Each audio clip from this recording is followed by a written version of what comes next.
Good morning and welcome to a Sunday episode of Sober Readings. My name is Scott. I am glad you're here with me. Today is Sunday, August 23rd. Let's get started today with the Serenity Prayer. God, grant us the serenity to accept the things we cannot change, courage to change the things we can, and wisdom to know the difference. Today's reading from Daily Reflections, Bringing the Message Home. Can we bring the same spirit of love and tolerance into our sometimes deranged family lives that we bring to our AA group? That's a question from 12 Steps and 12 Traditions, pages 111 to 112. My family members suffer from the effects of my disease. Loving and accepting them as they are, just as I love and accept AA members, fosters a return of love, tolerance, and harmony to my life. Using common courtesy and respecting others' personal boundaries are necessary practices for all areas of my life. Today's reading from 24 Hours a Day. August 23, AA Thought for the Day. We who have accepted the AA principles have been faced with the necessity for a thorough personal house cleaning. We must face and be rid of the things in our lives that have been blocking us. We therefore take a personal inventory. We take stock honestly. We search out the flaws in our makeup that caused our failure. Resentment is the number one offender. Life that includes deep resentment leads only to futility and unhappiness. If we are to live, we must be free of anger. So the question is, am I free of resentment and anger? Today's meditation for the day. Keep in mind the goal you are striving for, the good life you are trying to attain. Do not let little things divert you from the path. Do not be overcome by the small trials and vexations of each day. Try to see the purpose and plan to which all is leading. If, when climbing a mountain, you keep your eyes on each stony or difficult place, how weary is your climb? But if you think of each step as leading to the summit of achievement from which a glorious landscape will open out before you, then your climb will be endurable and you will achieve your goal. The prayer for the day. I pray that I may realize that life without a goal is futile. I pray that I may find the good life worth striving for. Today's meditation from Touchstones. Just because a man lacks the use of his eyes doesn't mean he lacks vision. And that's a quote from Stevie Wonder.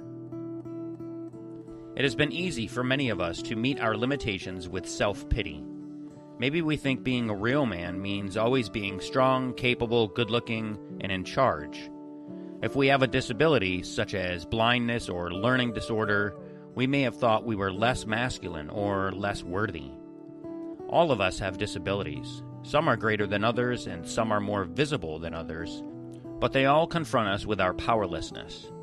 We do not find our finest human qualities until we have met our limitations and accepted them.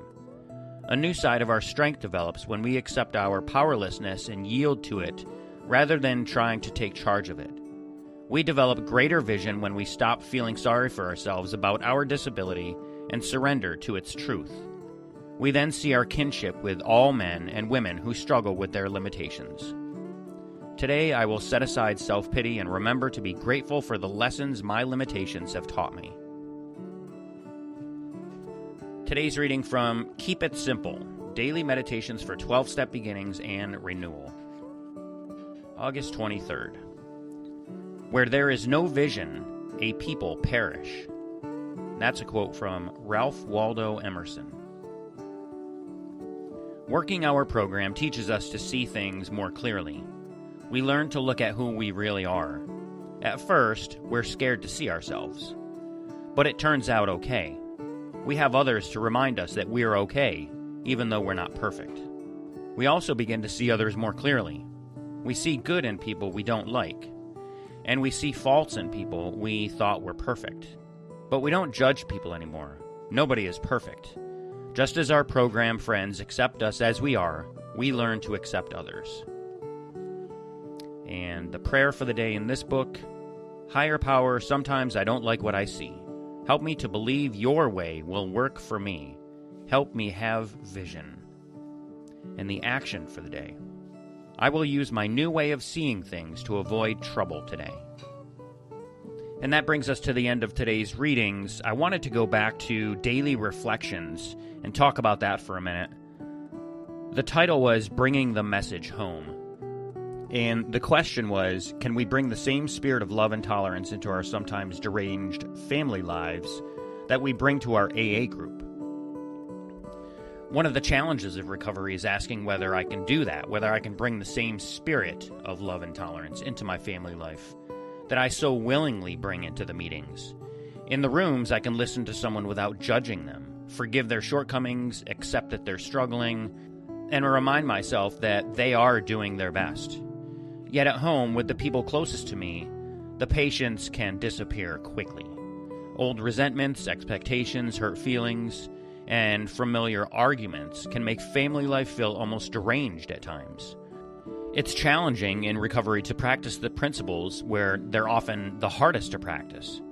Love and tolerance can't be something I reserve for the people sitting around the tables in the rooms. They have to follow me home.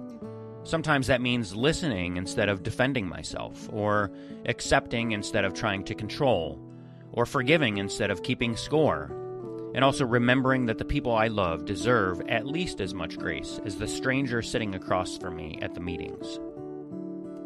And I'm interested how you do this. How do you bring the meeting version of you home and practice these principles at home with your family? Send me an email at soberreadingswithscott@gmail.com, or you can be a guest reader with me and we can talk about it on air. And that's going to do it for today's episode of Sober Readings. Thank you so much for listening, everyone. If you'd like to help me pass on the message, click that like button and also share this episode with someone you think might like it or might need it. Also, if you'd like to drop $1 in the virtual donation basket, just go to my website, soberreadings.com, and click the donate button. So again, thank you so much for listening, everyone. Stay sober, keep reading, and I'll catch you in the next episode. Until then, take care of yourselves and each other, and remember, just for today, don't drink, go to a meeting, and keep coming back. Have a great day, everyone, and as my friend Larry says, best day ever.